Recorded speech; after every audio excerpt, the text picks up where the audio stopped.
é a Raquel. Gravando. Pronto, né? Para você. Ponto final. Rafael, nós estamos sujeitos ao tempo, às regras e às circunstâncias. Isso quer dizer que, com o passar dos anos, a beleza da Raquel vai diminuindo. Porque a Raquel está sujeita ao tempo. Com o passar do tempo, a beleza, as curvas do corpo vai diminuindo.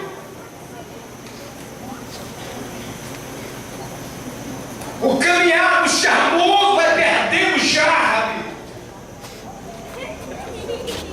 A voz grave, bonita, elegante, vai ficando sem força. O rosto que está totalmente limpo vai criando uns puleiros de galinhas. Negócio. Puleiro não, os pés. Vai ficando assim meio passado.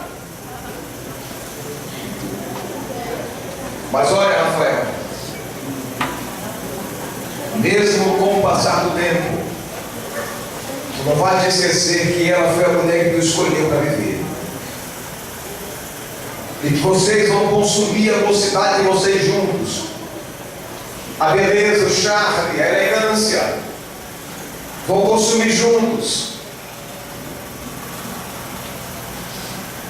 Rafael, na sua casa, você vai poder mudar tudo.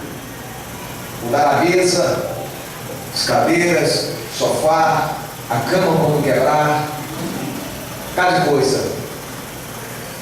Mas a mulher que não pode trocar. A mulher é a peça insubstituível do lar. Não se troca. Apesar que há algumas pessoas que depois que eles consumiram a juventude da esposa, depois que eles consumiram a sua juventude, a sua força, a sua coragem, o seu ânimo, a sua beleza, aí ela não serve mais.